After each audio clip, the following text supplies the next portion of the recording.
Welcome back to Call Me By Your Game, the podcast where I, your host, Connor McCabe, bring on a guest to hear from them about a meaningful video game from a particular moment in their life. We get into as much of what the guest remembers sticking out about the game itself as we will dive in to the context of how and when it made its impression on them. This is a podcast about what makes video games special to different people.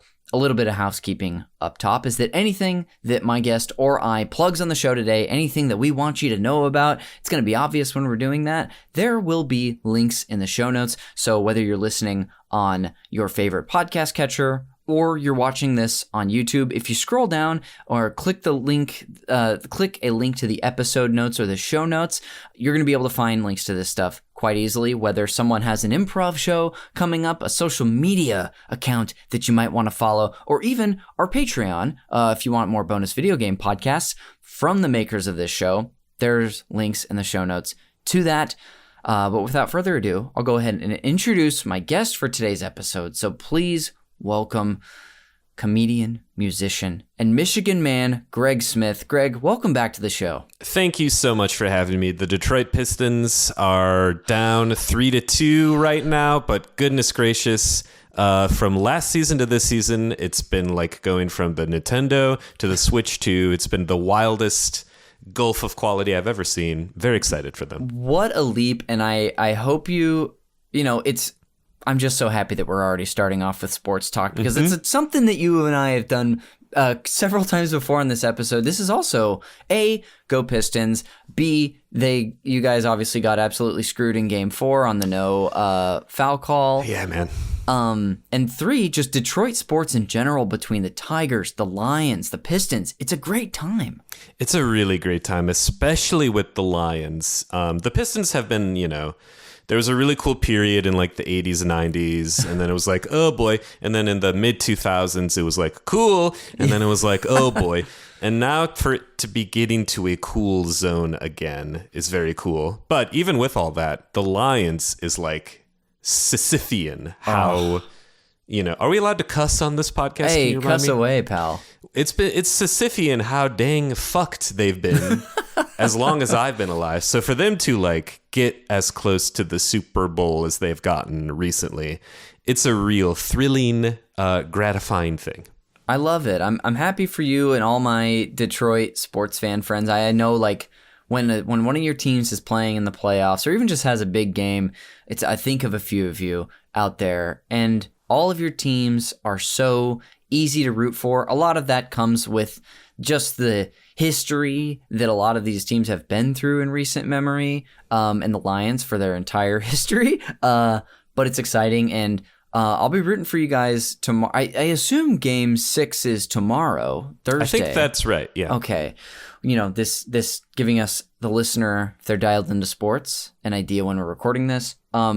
Greg, this is a special episode. I mean, they all are, but this is especially great because you're coming back for your second solo episode. We've been able to have a few of past wonderful guests back who were on earlier episodes of the show, like yourself. I would like to really quick go down the list of episodes that you have appeared on for the Call Me By Your Game program. Are you ready for this? I'm ready. Do you have a green jacket for me? Is it Five Timers Club or not yet? This is very much Five Timers Club, the Masters, SNL, Tom Hanks level of I guess collaboration. Greg, I have in your history, of course, episode 14, where we talked about Streets of Rage 2, one of the very few in-person episodes we ever did way back in, early 2021. But that was the first discussion we ever had. Yes, I remember that very fondly. Great times. You've been back twice since. The first episode you came back for was later that year, appropriately talking about a sports game you were actually on.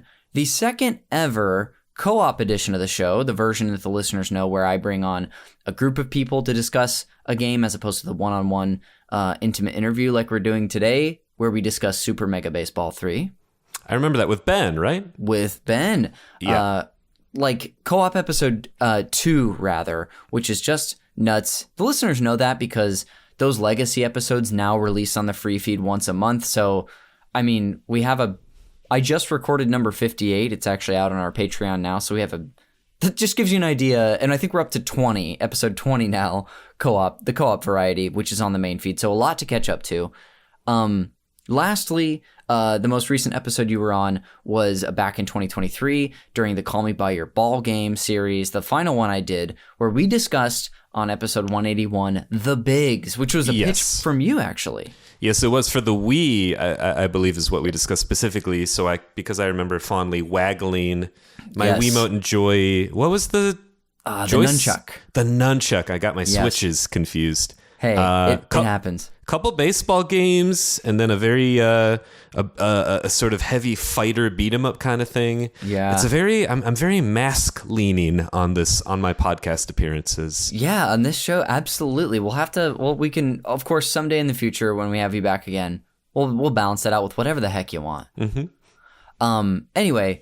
You're a storied guest on the show. I'm so glad to have you back, buddy. The listener will also know, I sort of just jumped into your history on the show. You and I know each other mainly through the improv comedy scene in Los Angeles. But is there anything else you want to share with the listener about yourself, or anything you want to plug up top while we're here? Wow. I would be happy to plug right now. I have a new podcast out called Tabletop Tunes. Dude, congratulations. Thank you so much. It's on the Fable and Folly Network. And if you like games, you've heard the word tabletop. You've maybe gone, wait a minute. But if you like music, you've heard the word tunes, and you've been like, wait a minute. What if there was a musical improv / role-playing game podcast where we musically improvise our way through self-contained one-shot episodes with special guests? It's been a hoot and a half. Give it a listen wherever you get your dang podcasts. I love it. And as for something I want the listeners to know, I just want you to know that kindness and softness is not is not the same as weakness. And I think kindness and softness should be celebrated as much as quote unquote strength. Absolutely. What if I just came out hard against that right now? That would be really funny. That would what a turn for me. That's very sweet, Greg. And also congrats on the show. As you were talking about it, I'm remembering now, I think you were telling me that this was, I don't believe this was starting up in the fall, but I want to say that engines were revving, or you were getting ready to start doing your show. I believe we talked at a birthday party in our area doesn't matter what information I share, but I'm just saying that's a long road for me to tell you, I remember you talking about this. Well, yeah, I think if it was in the fall, we probably had recorded a decent amount, and we're just now sort of starting to release them into the wild. And that's awesome. The birthday party Connor's referring to was the Pope's. It was the Pope's birthday. It was, of course, famously November. Well, Greg, I'll put a link to that, to your new podcast in the show notes too, and I'll bug you if you want me to put any social media stuff back there as well. Now that we've introduced you, talked a little bit up top of some fun that we felt like discussing. Before we get into your more recent history with video games, will you please introduce the game you brought on for the main event later and call me by your game? The video game I've brought today is Def Jam Fight for New York. Can't wait. I crossed paths with one Matt Apodaca today on the street. Let him know we were going to be recording this episode, and he said that's a very Greg Smith game. Yeah, I think that is correct. I think that is right. I can't wait to get into it more, and we'll even reveal what that could mean to the listener. But as far as your recent history in gaming, last had you on to really dive into your, overall past back in 2020. Since that time, are there any noticeable trends in your gaming habits, whether that be a console that you play on, a type of genre that's new to you? Kind of a big question, but I'm going to throw it your way. The biggest new style of game that I'm into would be the roguelike deck builder. Okay. Things, the one that I play, it's on my phone now, which is dangerous because now I just play it constantly, would be a little Slay the Spire. Lovely. My talented screenwriter wife, Annabelle Seymour, has called, whenever she observes me playing Slay the Spire, she says it's like watching a monk meditate. It like puts me in such a sort of relaxed present tense flow state of like, I can kind of strategize, but at the same token, the rogue aspect of it means it's going to be different every time. And there will always be an element of chance or randomness that I find very appealing, because generally with heavy strategy or role-playing video games, I can get pretty bogged down, overwhelmed, frustrated by like heavy thinking about the game rather than playing the game, if that makes sense. Yeah. And others might say thinking about the game is part of playing the game in that sense. It's a little tougher for me to be that enlightened, so to speak. But with this game and with like Balatro, if I'm pronouncing that correctly. I think so. And, you know, the twist on it, Inscription. Yes. I've learned that I love this style. This is sort of my entry into the roguelike. And I've always loved card games in real life, especially poker, which is why I love Balatro. And so that has been like the hugest new gaming corner of my life. And it's been really both enriching and sort of hour-sucking. Yes, a genre that really feels to be in its heyday at the moment. For sure. You know, Slay the Spire, as you were talking about, being the one that I feel like might have the biggest reach currently, although maybe Balatro is on the same level as far as reach. I've heard, especially last year when that game came out, not gamer friends who maybe aren't as plugged into traditional gaming or what have you, or maybe haven't made it as big a part of their lives, were asking if I was playing Balatro because of it.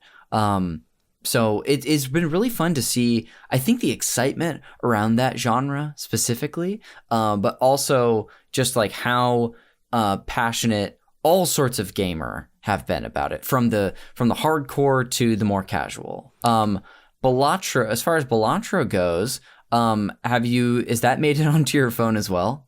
No, right now I just have that on PlayStation 5. Gotcha. And I've played that just, I don't know, 1,900 hours, whatever. Yeah. I've unlocked a ton of jokers and cards and decks and all that good stuff. I don't think I could, in good conscience, have it on my phone. Because if I have that and Slay the Spire on my phone, I'm just like, never doing a thing again. Yeah, you're toast. I'm toast. Is there have you come across any other, roguelike deck building style games in the wild that you're eager to try? Oh, there was one I wanted to try that I saw a trailer for recently where the deck it's sort of like John Wick style martial arts moves. Oh. I forget what it's called. But like every card is like, dodge, punch, wall kick. And it's sort of these slow motion gun fu style fights that you play in this mechanic. And that seems really interesting to me. That kind of, I love action movies and movies in general. So that would definitely scratch an itch. That's cool. Sort of, weaving that into more of an action format. Did you play, this is slightly different, but you do use cards in the game, even though it's not really roguelike. Did you play the game Neon White a few years ago? No, I don't know it. I would describe this as more of a speedrunning 3D platformer. Oh. Where it was, truth be told, my personal favorite game of the year in 2022, where in each little level, it's from a first-person perspective as well, you start out with like a few cards that also correspond to an action. So for example, if the first card you have is and this isn't going to be accurate to the game because it's been 3 years. If the first card you have is a machine gun, you might get 5 shots with that card, and you can either use it to exhaust the card by using your shots to get rid of enemies in your way, or the machine gun has a double use of giving you a double jump, for example. And so that'll exhaust the card. So as you go through levels, it was truly so much fun because you would like find your quickest path through the level of using your weapons, getting new weapons / cards as you go. And then you would see a friend's time because it's one of those titles where you could see, oh, I see Mikey McCullough and Jeremy Schmidt. They did faster than me. How is it possible Those that assholes. they did? And you know what? That's really why I wanted to bring it up, was to complain about my friends. But anyway, it was always encouraging to be like, there's a trick here. What's the new way to speed run through this level? And I'm not a speedrunner, but dude. Yeah, me neither. If you see it on a sale, I think if that sounds interesting to you, it's worth checking out. That does sound interesting. Cool. Yeah. Now I also want to find out what this game you're talking about is. So I might do some Googling later. That is awesome.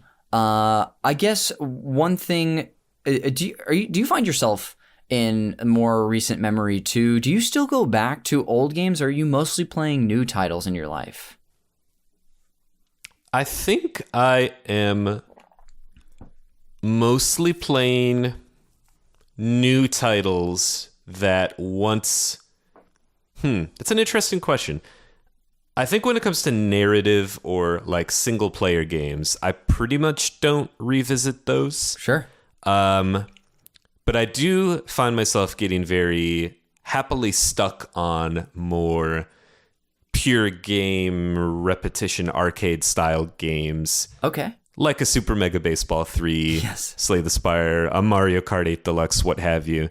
And when I get in those kinds of grooves, it can be hard for me to want to play a quote-unquote new game. Sure. Yeah, that makes sense. You're just like in the absolute zone with something like that and breaking from it, especially when you are, and not that every game is getting you in that meditative state that Annabelle describes you as, but I'm sure that feels good and can be hard to break from. It is kind of maybe since lockdown a new kind of discovery of what I get out of games. Yeah. And right now, to be honest, I am also finally getting through The Last of Us Part 2. Oh, right. Yes. Because I loved watching the first season of the show, having played the game, and I wanted the same experience with season 2. And that is fun and rewarding in its own sort of like the way you watch a new narrative and get your shit rocked by it, especially with that game. But I'm finding lately being since 2020, that games are the most compelling to me when they do give me some kind of like calming comfort or familiarity or like, I don't know, Zen in the art of motorcycle maintenance, but replace motorcycle maintenance with playing Mario Kart, something like that. No, that makes a lot of sense. It sounds like it's really fitting a sort of specific role in your life, and you've identified that. Yeah, whereas with, movies and TV shows, I think I tend to always want new stuff to get my shit rocked, so to speak. But there is just something nice about returning to the same but different game-wise. Yeah, I think that I can, despite me having different habits than you, it sounds, with gaming, I find a similar comfort when I'm in a groove like that. Whether it be returning to something that is familiar for myself personally, or getting into sort of an arcadey groove, whether it's like Tetris 99, or more of like last year I replayed the original Backyard Baseball because they released it all over the place. And so I played like a full season of that game from 1997, which I hadn't played in years. So that actually kind of splits the difference between the like familiar and the arcadey. But dude, that's really cool. Sort of, I don't know if you would describe it as an epiphany, but a realization, I guess. Maybe a slow burn realization. Yeah. And maybe, I've said it before, I'll say it again. You are a very good, not just podcaster, but interviewer, because I've never really thought of it in that way before. And for you to give the space for such interesting, thoughtful people to have thoughts about these kinds of things is very good work.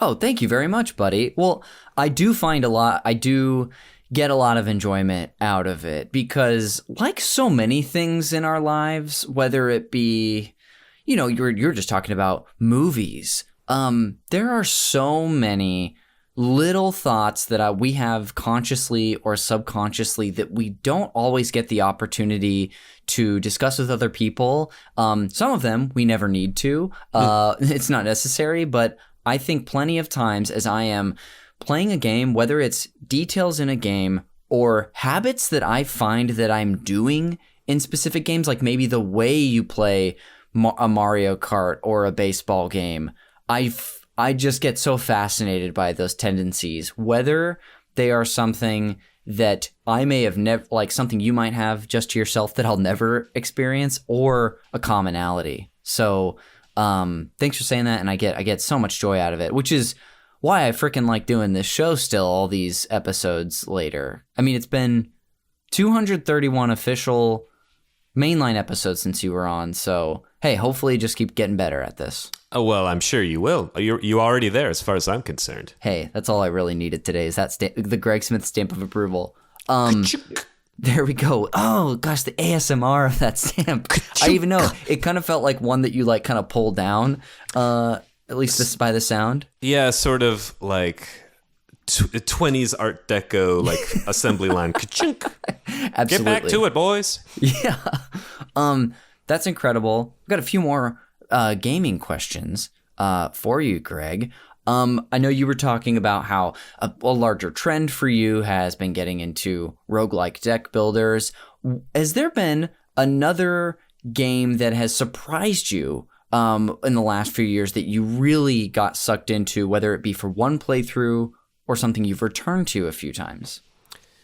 Yes. There's a specific game I'm thinking of that the title of which escapes me. Maybe you can help me out. Sure. It's a puzzle game. You play through it in one sitting. I played it on the PlayStation, where the mechanic is, it's kind of based on perspectives. Like if you're looking at a book and you sort of zoom in, suddenly the book is that big. Yes, absolutely. You keep talking. I'm going to look it up because I know what you're referring to. I just can't think of the name. I played through it in one night, and it was kind of a late night, if I recall. And puzzle games are often very fun for me. But again, often if I get like stuck on one puzzle, I just kind of am like, there's so many other things I could be doing right now. Yes. And it's hard for me to want to get better at it, so to speak. But this one was intuitive enough, yet challenging enough to really scratch that itch. And then at the very end, it kind of guides you through almost like a greatest hits of all the levels you've played. And as it's guiding you through it, there's this voiceover who sort of, almost like an Aesop's fable, sums up the moral of the game. Oh, whoa. And kind of gives a very eloquent, poetic thesis on the idea of perspective as, you know, something we should be mindful of in our lives. And it like made me cry. Wow. It was like emotional and beautiful and really interesting and sort of the tonic I needed at that time. It really blew my little butt off. Gosh, I think the game that blew your little butt off. Is it Superliminal? It sure is. Okay. Here's what I Googled. I Googled video game based on perspective and was able to find it. I remember this game, I want to say it was like 2021 or so when this came out. It might have still been in lockdown, and maybe that's part of why it blew my butt off. There you go. Well, hey, if you find your butt, let us know. I will. Because you deserve it. That's great. Final two questions for you. One is whether it be the most popcorn experience of your life or something very simple. What's a highlight as well from the last few years that you're like, oh, I had an amazing time with this game that you want to bring up? Good question. You know, I've always been a huge Mortal Kombat fan. That's right, yes. That franchise just really does it for me. And there's the new one out, Mortal Kombat 1, which my understanding of the chatter on the internet is that it's not in the upper echelon of games of the franchise. And I might agree with that, especially since the previous one I thought was so killer. But I still have a dang blast with it. And it's very, very fun for me to play through their story modes, because the new era of Mortal Kombat story modes is beautiful nonsense, is maybe how I would describe it. With this new one, they promised that it was kind of a timeline reboot. And so there was a part of me that was like, oh, maybe they're quote unquote getting back to basics, back to its roots. Maybe, and at the beginning of the story mode, it sort of started that way. It was like a Liu Kang and a Kung Lao that we were they were just learning how to fight themselves, that kind of thing. And then it very quickly gets really convoluted and silly in a way that I was just like, hell yeah, you can't take the freak out of your storytelling. Just do it. And there are some very difficult battles in that, even in story mode or arcade mode or what have you, that I was very, I don't know if proud of myself is maybe too elevated a term, but I was very pleased to sort of beat my way through these levels. And because that game is so ultra violent, it really kind of scratches, if Slay the Spire gets me into this like lo-fi meditative state, Mortal Kombat 1 gets me into this guttural, like, heavy metal state where I just feel like cool as hell, sort of beating the shit out of motherfuckers. God, we need the yin and the yang, I guess. The id and the super ego, I want to say. Yeah. Is that the one you project outward? I think so. I was about to say I think so. I have no clue, but it sounds good.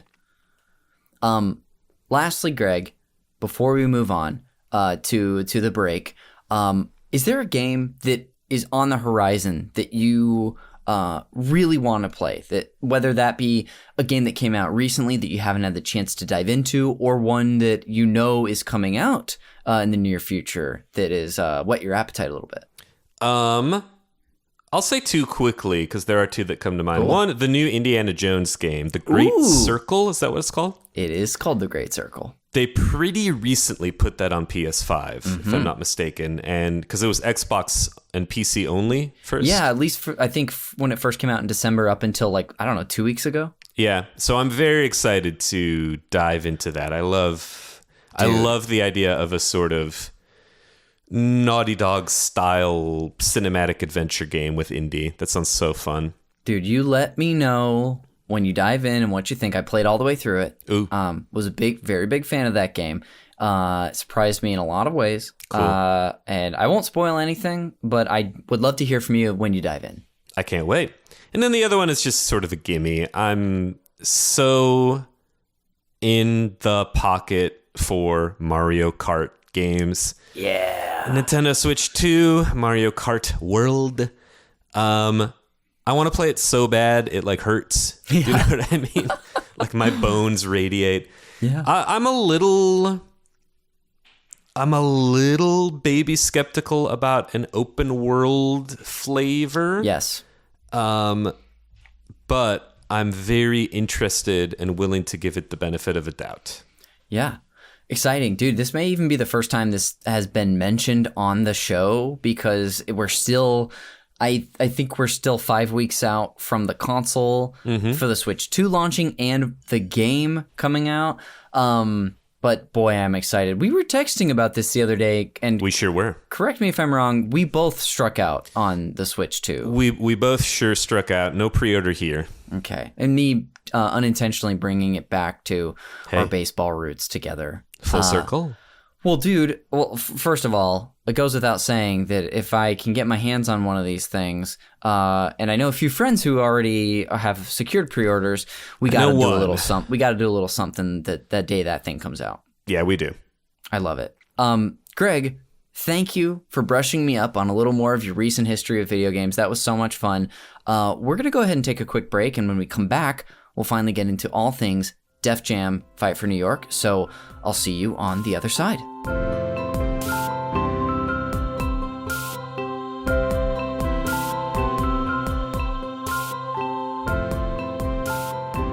Welcome back to Call Me By Your Game. Connor McCabe returning after the break to discuss Def Jam Fight for New York with Greg Smith. Hey there, Greg. Hey there, Connor. Before we get into your personal history with this game, both the specifics and the context, we're going to set the table for the listener and give them a little education on what this game is. I have a couple paragraphs to read, but Greg, if you want to jump in with any important context or details that you think is whether you want to share it at all or that's going to inform the conversation, please do. I will. Thank you. I've got a little citation for this one too. This is from, there's a couple citations that I'll have in the show notes for this episode, but for the history and context, I was aided by a video called Def Jam Fight for New York is Absolutely Insane, a retrospective by the YouTuber creator, Mr. Hammers. I will include a link in the show notes. It was a great little 12-minute retrospective on the game. Without further ado, I'll dive into the context now. Def Jam Fight for New York is a 3D fighting game developed by AKI Corporation and EA Canada and published by EA Games. It was released for the GameCube, PlayStation 2, and Xbox on September 21st, 2004. The game is the second main installment in EA's Def Jam licensed hip-hop video game series and the direct sequel to Def Jam Vendetta. I'm already going to break from my script here and say that I only ever knew of Def Jam Fight for New York. I may have seen Vendetta, but it was news to me. But it shouldn't have been surprising that it was actually a series, Greg. Yeah, I played through Def Jam Vendetta. I loved it at the time. I was like, oh man, this was such an interesting, cool game. There's no way they'll top it. And then, wow, what a fool I was. And then here this came. The standout feature of this game, well, there's many, but one standout feature of this game is that the playable character roster is made up of mostly hip-hop rappers from the era, including Lil' Kim, Snoop Dogg, Ghostface Killah, and Ludacris. Actors and celebrities like Danny Trejo and Carmen Electra were also featured, as well as some fictional characters made up specifically for the series. This game was an enormous step up from its predecessor, which you've already mentioned, Def Jam Vendetta. It includes 67 playable fighters, 44 of which were real people, 5 different fighting styles, full voice acting, in many different stages and environments, and even a first-player story mode. Def Jam Fight for New York was ported to the PlayStation Portable under the title Def Jam Fight for New York: The Takeover a couple years later in 2006 and was followed up by Def Jam Icon in 2007. This game it looms large in my mind just because of the rapper fighting game aspect. But Greg, as far as history and context goes, what other information should we include before we dive into your time with it? I don't know. From a historical context, I do feel like the 2000s was a big jump for hip hop culture in general. In a lot of different sort of zones and ways. There was a big explosion of kind of like socially conscious, especially in the Chicago scene, style hip hop, like your Commons, your Kanye West were really starting to blow up especially around 2004. I think that's around when like the College Dropout comes out. But at the same time, you had like Southern crunk music, like Yin Yang Twins, Lil Jon kind of blowing up. And then this corner of hip hop music, the Def Jam sort of East Coast styled, was certainly the like gruffest, grittiest, roughest, even as it was all over mainstream MTV, television, and radio.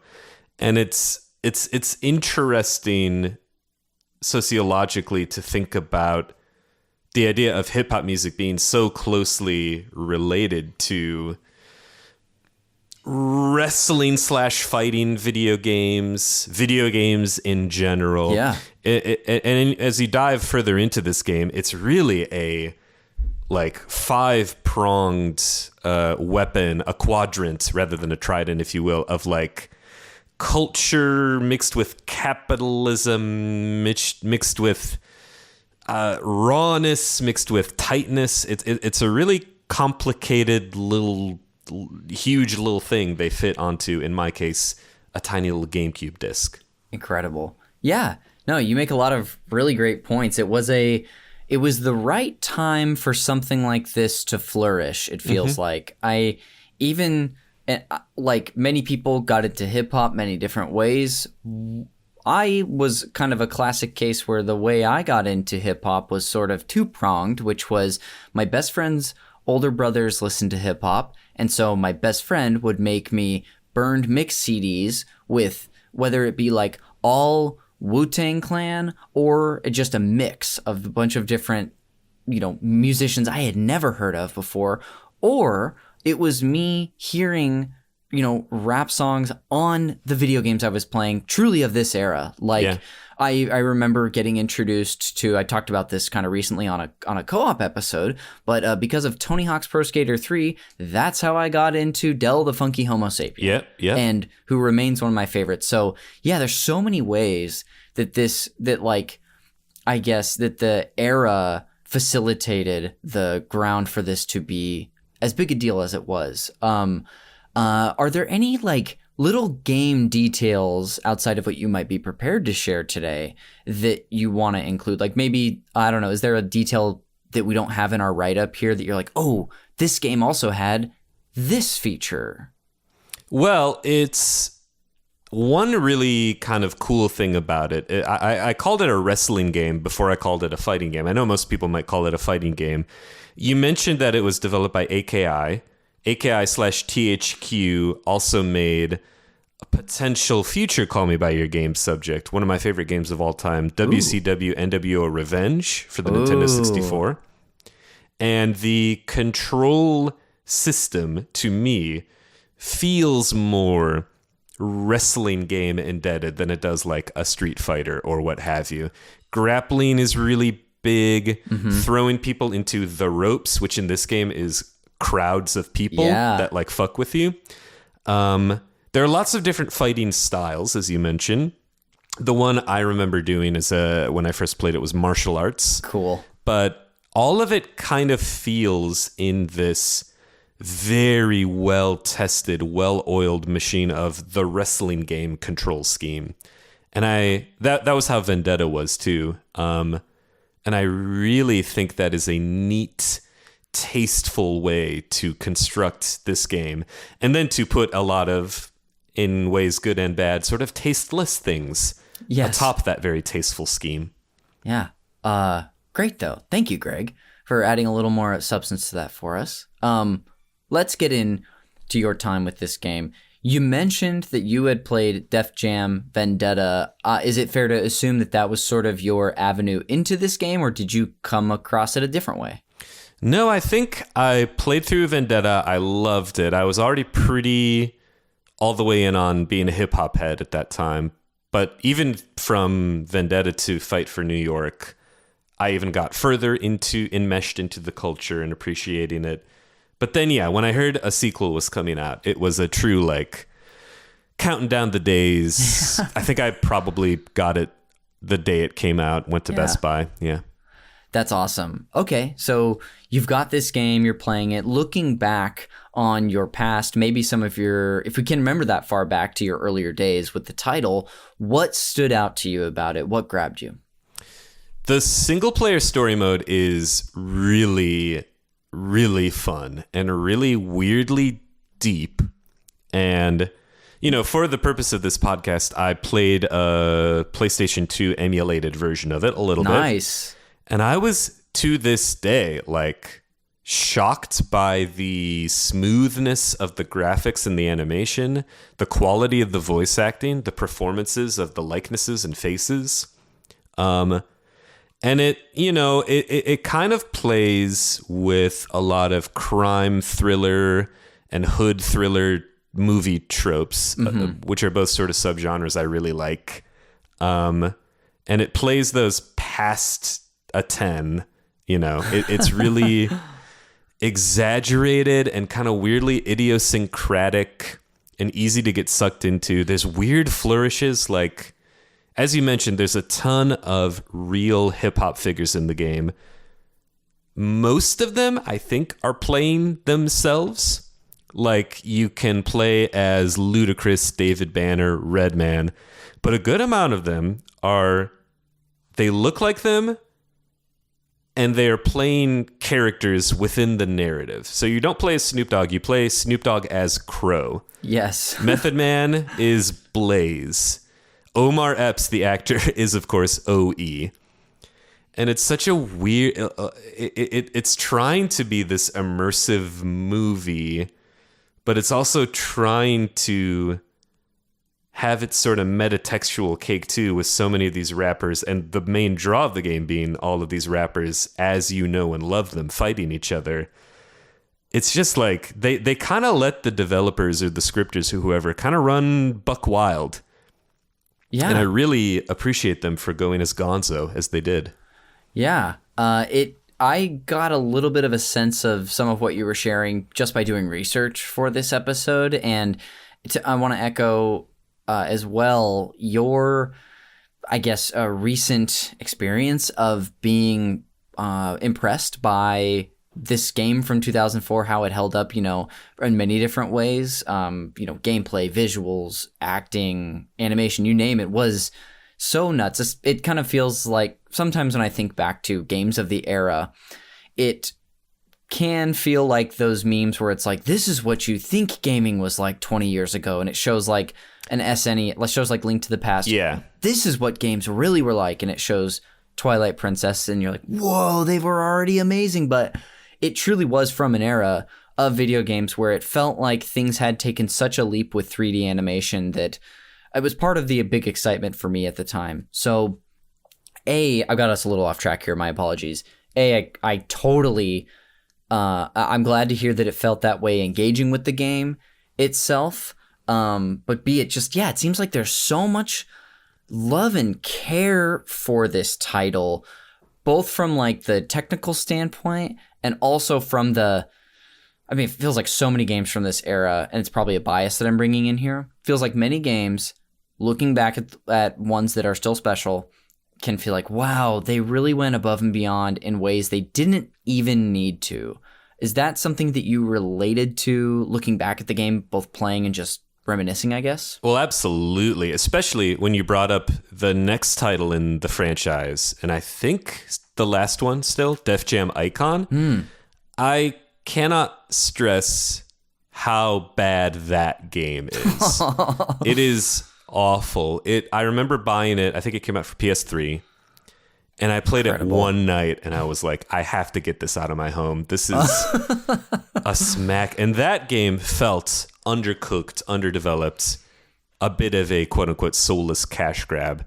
This game, for as much as a corporate product that a lot of it is, with things like your main hub being on a T-Mobile sidekick, and you go to the real-life jeweler, Jacob the Jeweler, and you buy real-life Reebok sneakers and Adidas Jumpman tracksuits and shit like that. There's still just so much authenticity, care, personality, and real genuine love operating under the surface that as I played it, let alone it's still, to me, pretty gosh darn smooth combat system that still felt very like satisfying and fun, and a bunch of stuff rushed back into my memory of like, oh yeah, you do just walk up to the audience to pick up a pool cue and beat up Danny Trejo with it. It really fires on all cylinders and then some. Yeah, it is always. It was sad, I think, even of any era, when you really are passionate about a game and there's a follow-up coming, to have it disappoint in such a severe way is so rough. Of course, referring to Def Jam 3 Icon. And it hurts my heart, because as I've pulled up the Wikipedia article for that game, I see that E40 is in that title. I can't remember if he's in this one, and that just breaks my heart. E40 is in Fight for New York. Phew. Okay, I'm glad to see that 40 gets some love somewhere. Yeah, that's so disappointing, but I guess something that we become used to, and why So many great franchises of the era like end up floundering. I even think about these games are tied together in a certain way, being under, I guess, the EA banner, but the SSX titles, I know for certain people they drop off at different points depending on who you ask. And I just think of certain ones in that series. So I'm a little off the beaten path here, but when you look back at the story mode, do you remember growing up? Because it's my understanding that you also create a character who acts as like the hero. Yeah. Do you remember engaging with this and like at all what sort of character you would have created? Like, was it true to life Greg? Was it someone unrelated? No, it was unrelated, I think. I think at that time I was really, and still am to an extent, I was really into kind of cruiserweight, agile, flippy-dippy sort of fighters in the martial arts scheme. And martial arts is one of the, I think, 6 fighting styles. Mm-hmm. So I picked a guy who was that. I made him really tall and skinny, which I was in high school. But I remember, I think I made him look as weird as I possibly could. Cool. So like I didn't buy the coolest outfits or whatever. I just made him look kind of like a freak. And you get, because he's fully voice acted in the game, you get 6 or 7 different voice styles called like gruff, street, smooth. I think I picked the sort of dorkiest, weirdest one. I don't know. I was always kind of interested, even as a kid gamer, in breaking the coolness of it or just being weird or silly about it. And I thought it was especially kind of fun and thrilling to interject that energy into such a self-serious game. But yeah, that character goes through a real ass journey full of like warring rival sort of gangs and love, if you can call the romance system in the game yes. love. And if I recall correctly, the climax with Crow, played by Snoop Dogg, and D-Mob, who is sort of your like head boss guy who picks you up from the streets, it gets like operatic in its scope and its sort of gut punching. You thought this was the game. This shit is real. This shit is serious kind of stuff. And I remember being like taken aback by it. Gosh, sounds intense. Do you have maybe it is this like showdown that you're referring to in the narrative, but is there a part, whether it's that or something else from the story mode, that sticks out in your brain to this day? What I kind of remember, and it came up again as I dipped my toe back into it for this podcast, is sort of the love and romance energy. I've always liked when a game has a love or romance element to it. I remember very young playing Harvest Moon and kind of only wanting to get my character married. Yeah. I kind of didn't give a shit about the farm. And the system in this game, even as I recalled it, and probably even as I was playing it in 2004, it's pretty sexist. Yep. And when I revisited it, I was like, oh, it's like worse than I remembered. You go to this level, you beat up one of the guys in front of you, and then it cuts to this cutscene where there's like 4 women. There's Lil' Kim, Carmen Electra, Kimora Lee, someone else who's a real person. And Method Man, as the character Blaze, says like, all these baddies are looking at you. You get to pick which one you want. And then when you pick one, and I picked Lil' Kim, another character in the game, a male character, comes up and says, I know you're not thinking about, getting with my woman. And the two of you fight over her. Of course. And whoever wins gets her, of course. And in this new playthrough, I lost. And I was like, I forget what they do. Do I rematch? You don't. Oh. You don't get Lil' Kim.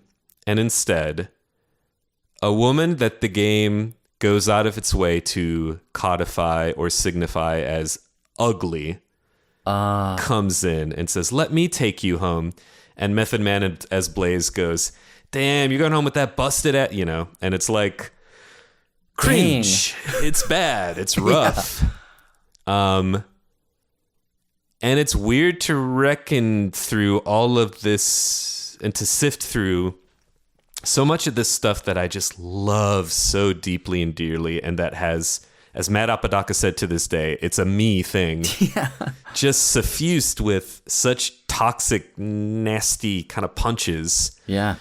I feel like it's good to important to not erase that kind of ugliness that exists in our past, in our nostalgia. But I also think that it's good and important to not let that spike of ugliness erase the good feelings or the positive things it's had on one's life. Sure. But yeah, it's a really big lightning bolt worth noting.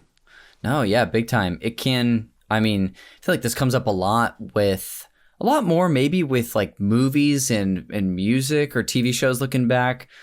This is a constant conversation I feel like that people in our, comedy circles are like having when looking back at like, comedy doesn't age as well as anything else, which it often doesn't. And we're constantly grappling with the same sort of, I don't know if I'd call it conundrum, but this battle that, you were maybe going through just revisiting this thing of, oh, yeah, this is a reminder that this stuff existed here. It's not great, but yeah, how do we reckon with it while not pretending it doesn't exist and erasing it, but also not letting it stain as much as we can, something that we really enjoy. Because I'm sure you've revisited stuff in the past where you've been like, oh no, this actually kind of ruins something for me. I have. For sure. And then sometimes where even just like an episode of Friends that Amanda and I had on today, there was a moment in that which was like, oh, it is just of the era, and this is a little more harmless than some things can be, but it's not always the case. Glad you brought that up though. I don't need to belabor the point too much more. Is this a game? Because I know obviously we talked about the story mode. There's of course a multiplayer component. Is this something that you engaged with other people on? All the dang time. All right. Oh yeah. For the GameCube, it was in our classic rotation of sleepovers, hanging out, late nights. One of the multiplayer games that cycled through 4 players. I believe they had a sort of free-for-all mode and a 2-on-2 mode. Okay. As I was watching it, or as I was playing the emulation this go around, I went up against Omar Epps as the character OE. Mm-hmm. And every character gets a little like introduction voiceover, and Omar Epps as OE says, "You can't stop me, son. I'm gonna dance around you all night long." And I had this zap to one of my dearest friends, Alex Reynolds, who would always play as him. Uh-huh. And I'm like, I must have heard that 9 million times. Yes. All of a sudden. And what I remember the most kind of vividly about the multiplayer experience, among my group of friends growing up, all of whom I am still close with today, I was probably to definitely the worst video gamer, which is a little odd to think about because video games were such a cornerstone of our friendship. It was sort of the binding activity for most of our social interactions. Yes. And because I was not great at it, I often got like teased about it in the way that I think friends of any generation or gender identity will, but especially high school boys in the 2000s, it could sometimes get tough. And I would decimate my friends at Def Jam Fight for New York. I would decimate them. And I felt, I think, and again, I'm looking through the past glasses, I seem to remember them not finding it playful or, oh, you finally got us. I seem to remember a sort of tinge of like genuine, I fucking hate that you're good at this right now kind of energy. And that kind of made me go like, well, tough cookies, I think. Yeah. We play Super Smash Melee all the time and y'all dust my ass regularly, but I'm still gonna play it with y'all. I mean, Yeah. I don't know. Is it okay that I'm getting so weird and philosophical and deep about a Def Jam fighting game? No, Is that okay? definitely. I think this is something that doesn't come up very often on the show, mostly because I think that, oftentimes what people are remembering are like positive, flowery feelings on the show, but that is by no means the energy that every episode has had when looking back. Because it would feel untruthful to not remember things the way they were. Almost getting back to like the content stuff that we were talking about with the game. I have memories like that too from people who I still love to this day of us quarreling, whether it me being upset at someone or vice versa. And just talking about the specific dynamics that you're referring to, it is interesting when something is flipped on maybe not that there was a power dynamic issue here, but someone who had the upper hand or someone's who had the upper hand more often than not. And so to have that flipped is I'm sure I've been in that situation before, but I feel like I can relate to you a lot in the stories you're sharing of being, sweet, sensitive boys. Yeah. Which not that my friends weren't, but like all I'm trying to say is that I totally understand, and it makes me wonder when I look back at moments like that. Why did that person, or why did I react this way? For them, maybe it was being uncomfortable with having this dynamic flipped, or and it's like almost like, well, hey, yeah, it turns out it's not fun to just get wiped in a game that we all play together, and now you're feeling that. I'm sure that's not the only way to distill the feelings that you're feeling and the memories that you have, but it's one way to view it, because I can relate to that. Like, I was talking about my best friend's older brothers growing up. Honestly, the most mad they ever were at me was when the rare times I had the upper hand on them in certain things. I've got some, not anything crazy, but particular memories that like I won't bring up on this show because of that. Like, So no, I think it's actually really interesting that you've brought this up today, and it's more than okay to talk about. Oh, that's good. Thank you. And for all I know, the energy I'm remembering, I could have been emitting when I got housed in a game.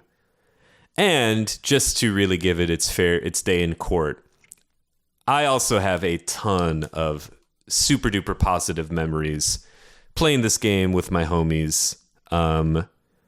And I think part of it, maybe the most positive aspect of it, among my friends, we were all music heads.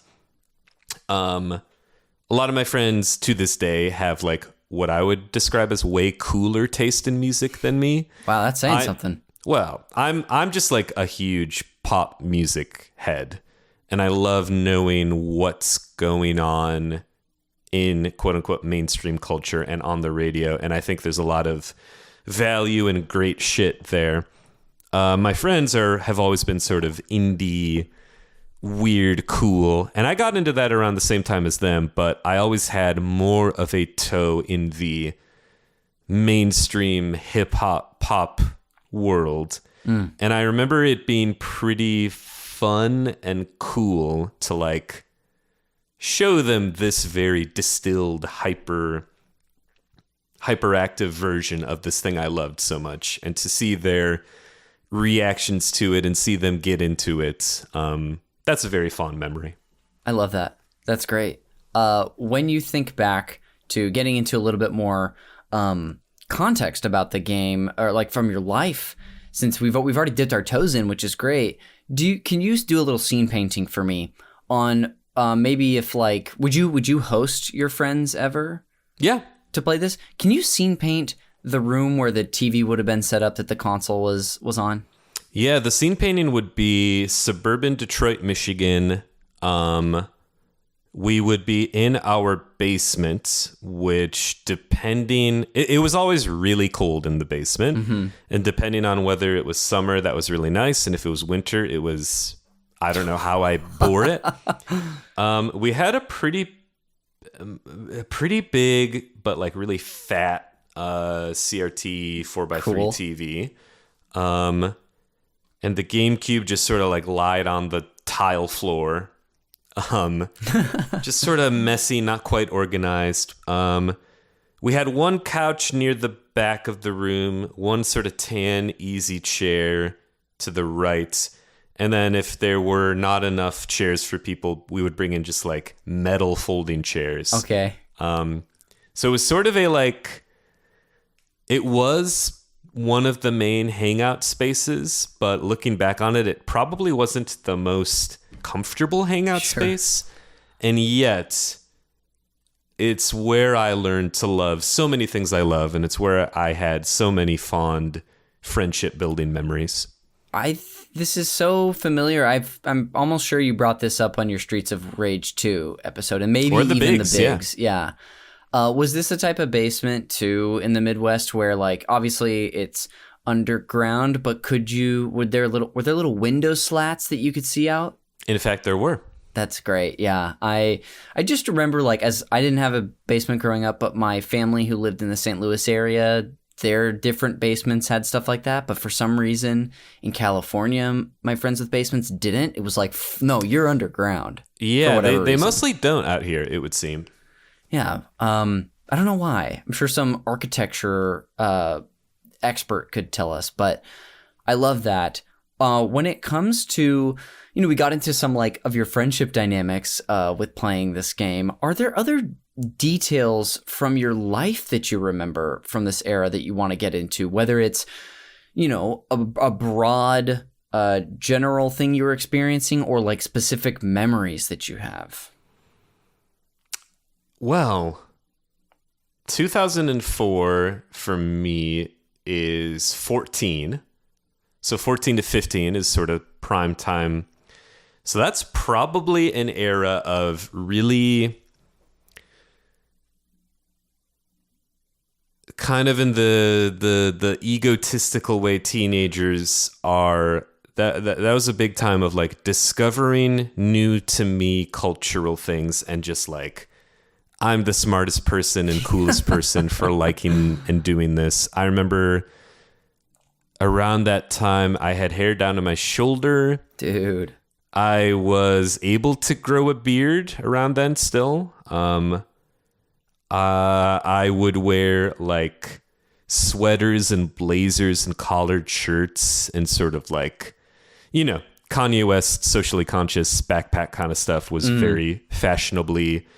And also, people like Franz Ferdinand. There was a lot of like, let's dress up a little bit in our pop culture. I was getting into shit like Tarantino, foreign, weird, violent Japanese movies, shit like that. It was a very big explosion of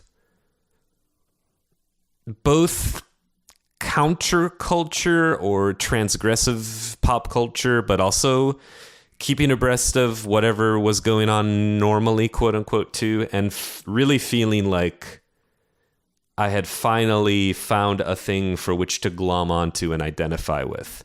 I think there's often a feeling of like not quite fitting in, that I would imagine a lot of both sweet, sensitive boys and artistic, creative people have. But that was a huge sort of like, oh, this is the thing that makes me feel plugged in, vital, and maybe just like interesting. Yeah. And that thing being like having your finger on the pulse of like discovery of like new culture or pop music. Is that sort of where it's focusing around?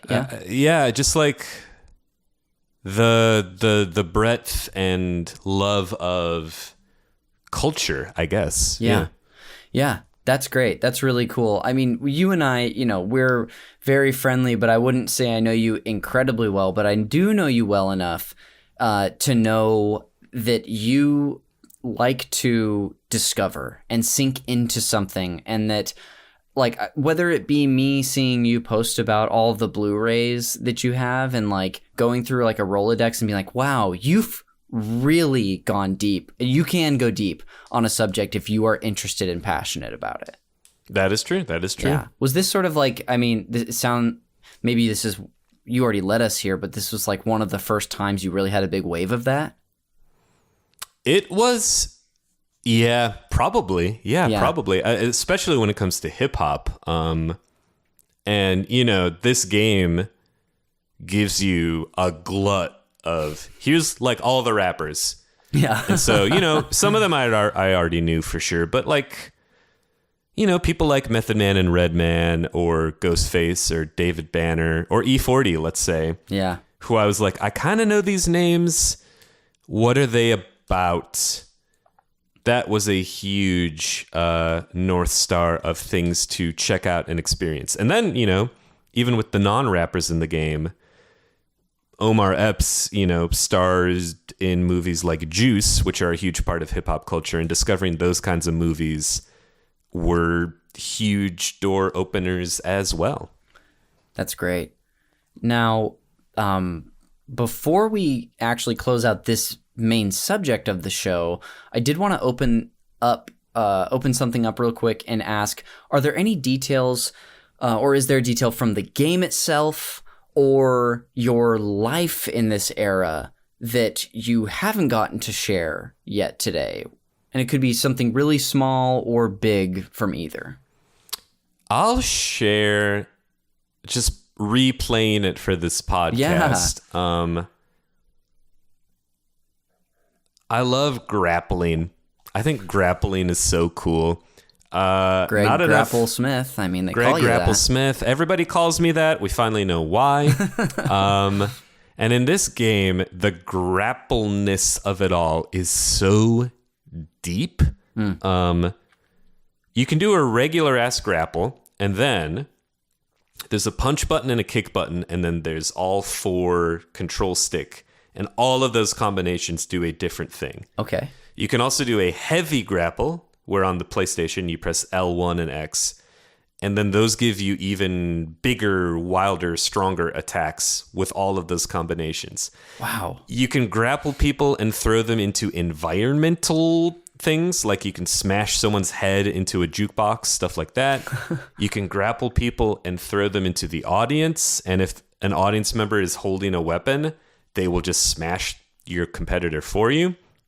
And the special moves are grapple-based as well. They're called blazing moves, of course. Oh, sick.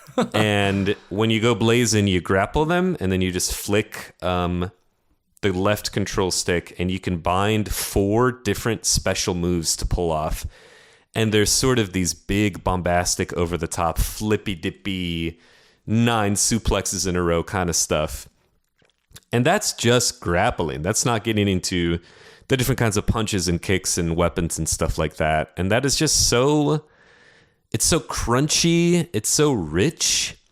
It's so complex, but intuitive. It makes every fight feel a little bit different. Most fighting games that you play now, there's like a throw button, and maybe there's 2 throws you can pull off. But to be reminded of how granular a game like this can get, feels good. Yeah, it really feels like, this is a slight exaggeration, but it sounds like what you're saying is that it feels like there's such an extension of the player and what you might want to do, where some amazing games like this, even fighting games, can maybe feel a little limited as far as like your arsenal of moves. And this feels like, man, it's almost like dancing in a way. Yeah. If that makes any sense. It does. Yeah.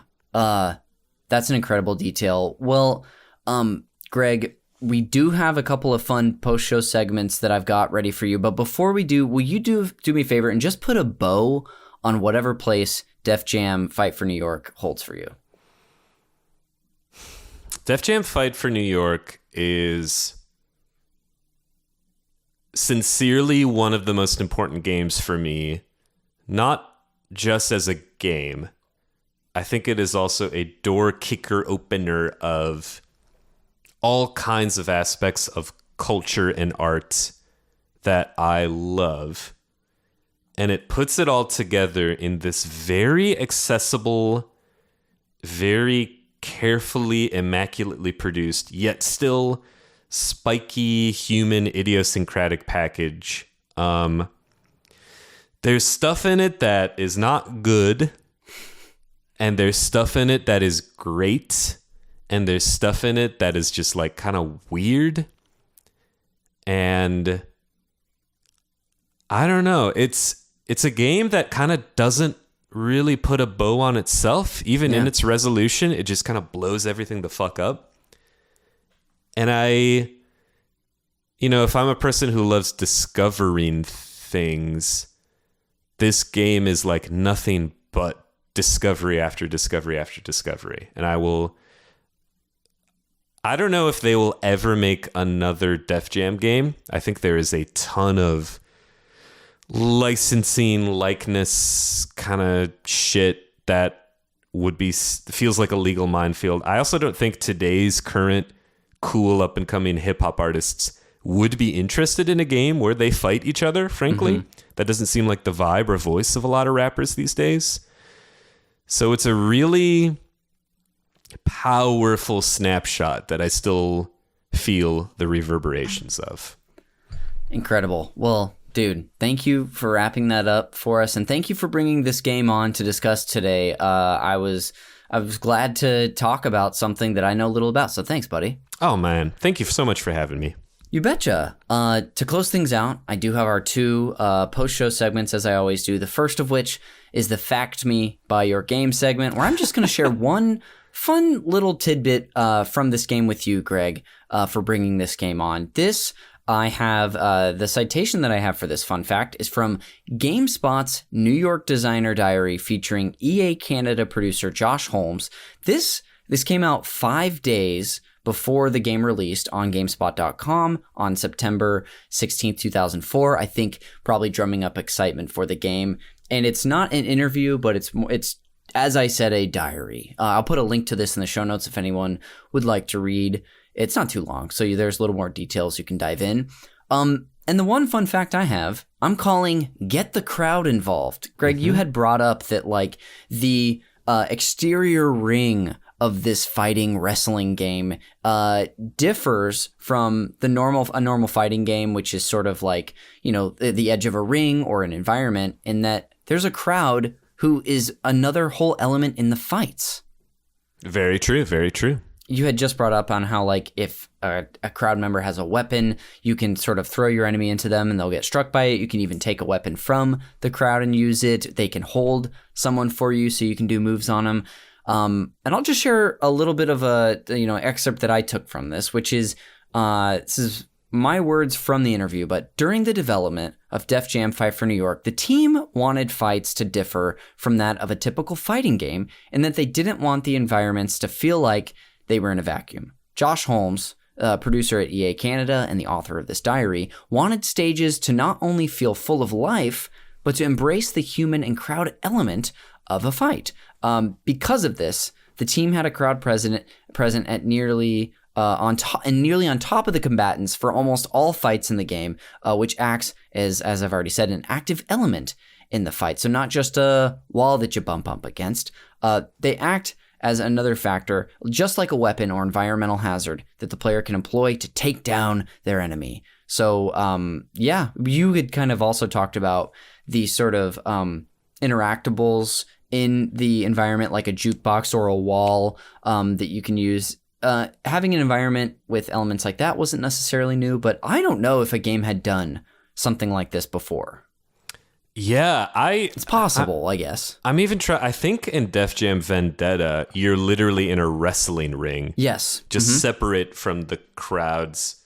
But it kind of reminds me of, I think, some Mortal Kombat iterations. I don't remember if they're before or after Fight for New York, have active stage or even people around kind of elements if you press R1 or whatever. But I think that is such a canny thing for Josh Holmes to articulate and do. And I think it is such a cool combo breaking move. I wonder why more fighting game designers aren't doing it. Yeah, I mean, my first idea or assumption is that it just adds a whole nother variable that they don't maybe want to deal with when designing a game. But this game that, as we've talked about ad nauseum, that takes so much care in designing, everything is so thorough. It's no surprise. But yeah, I was really curious about this element, and he happened to talk about it in this diary. So again, listener, there's a link in the show notes if you want to read the full thing. Finally, I'll lead us into our last segment of the day, the game recommendations. Now, Greg, you might remember that this segment is my forced tie-in to the movie Call Me By Your Name, where I'm going to treat Def Jam Fight for New York as your passionate summer fling that you have in Italy.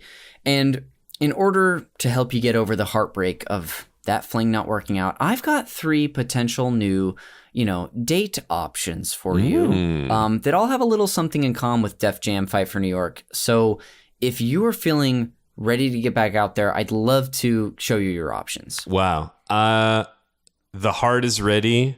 The brain is a little nervous. Okay. But I can't wait.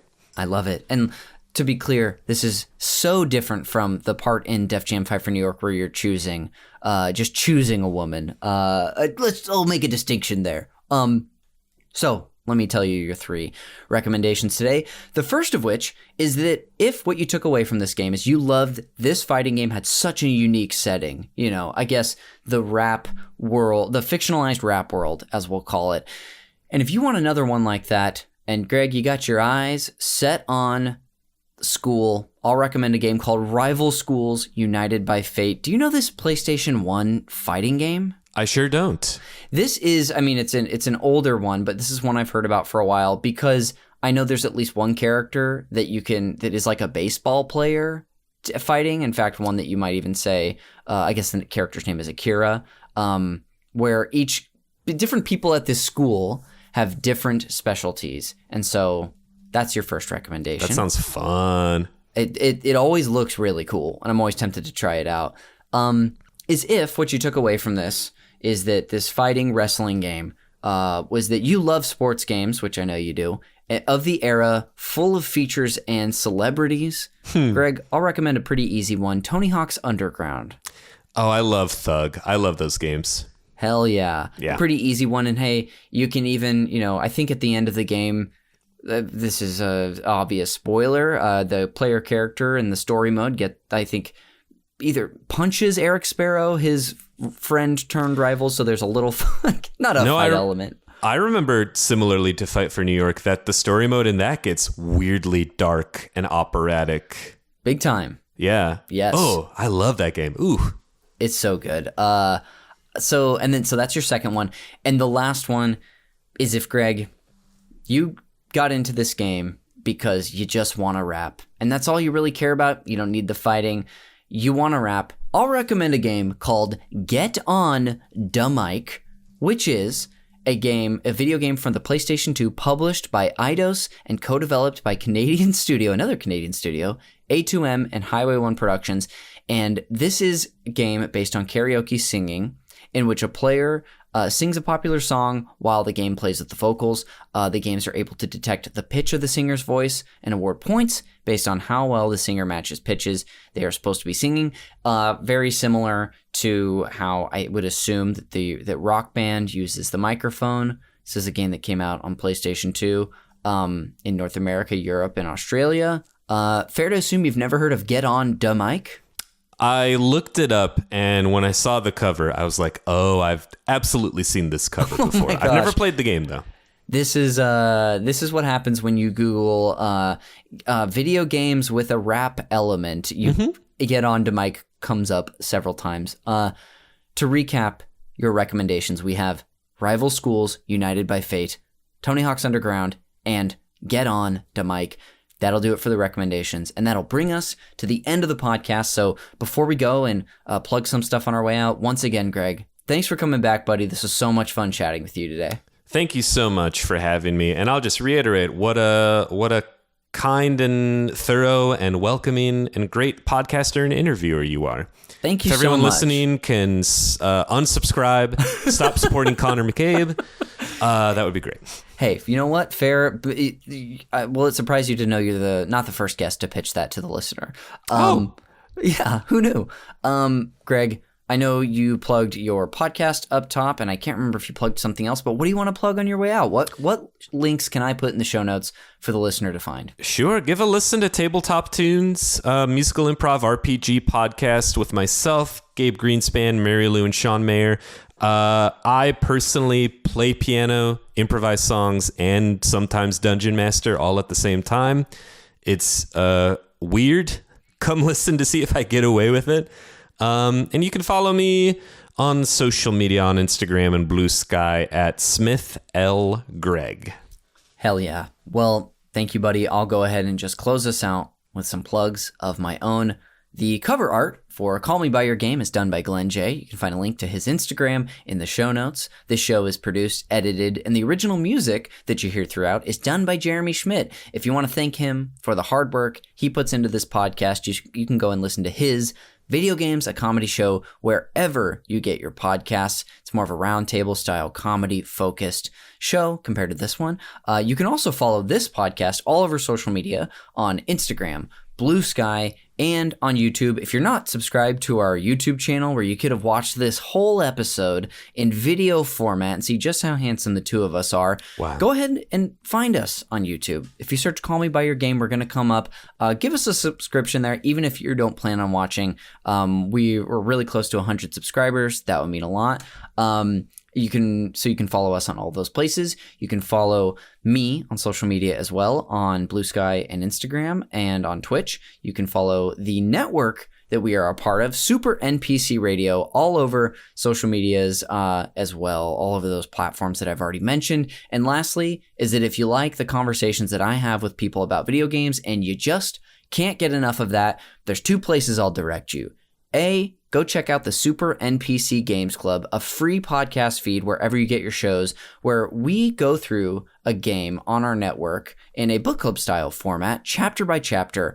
So we've covered games such as the one that's airing right now on the free feed, Resident Evil 2 Remake. We've covered Super Mario 64, Pokemon Gold and Silver. Next, our Mass Effect series is going to drop. And if you like that and you're like, I want to know what you're playing right now, check us out on patreon.com/supernpcradio at our $5 GJ Toad tier. That is where our new series lives. We're currently playing Resident Evil 4 Remake. It is amazing. And our election for our next Games Club's not too far away. You can vote for that at the $1 tier and up. There's also stuff for people who subscribe at the free tier. We'll give you a link to the Discord so you can hop in. So find one that's right for you, even if it's just the free tier. But that'll do it for another episode of Call Me By Your Game. We will see you on the next one.